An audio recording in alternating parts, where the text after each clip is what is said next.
Binati ni Pangulong Ferdinand Bongbong Marcos Jr. ang lahat ng mga bago at muling nahalal na punong barangay at sangguniang kabataan officials. Kasabay nito, hinimok ni Pangulong Marcos ang mga nahalal na opisyal na maging tapat sa lahat ng oras. Binabati ko ang lahat ng mga bago at muling nahalal na barangay at SK official. Napakahalaga po ng inyong papel sa ating lipunan. Payo ni Pangulong Marcos, unahin lagi ang kapakanan ng mamamayan na siyang dahilan kung bakit gustong magsilbi ng mga nahalal.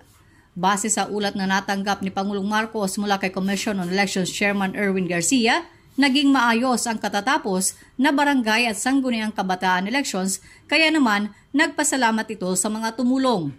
Una nang binigyan diin ni Pangulong Marcos ang kahalagahan ng barangay officials na anyay siyang kaharap ng mga tao sa araw-araw. Ang mga ito anya ang tinatakbuhan para makatulong sa mga problema.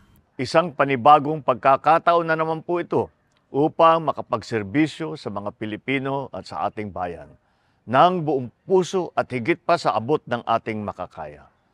Maging tapat po tayo sa lahat ng oras. Lagi po nating unahin ang kapakanan ng sambayanan sapagkat sila po ang dahilan kung bakit nais nating magsilbi sa bayan. Sa ating pagkakaisa at kolektibong pagsisikap, tiyak na maisusulong natin ang bagong Pilipinas kung saan ang bawat barangay ay mapayapa, masaya at maunlad. Kung saan ay nananaig ang pagkakaisa, pagkakaunawaan at kasaganahan. At kung saan ang bawat mamamayan ay taas noo bilang mga Pilipino.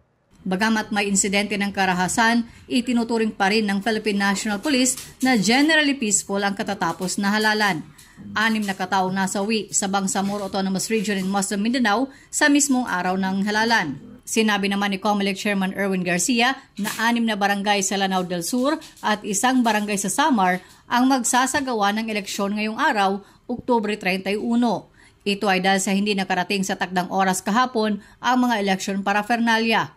Sabi ni Garcia, maayos naman na naabisuhan ng mga botante na hindi tuloy ang eleksyon kahapon at ngayong araw na lamang gagawin ito. Chonayu, Radyo Inquirer, bayang nagtatanong, mamamayang nag-uusisa.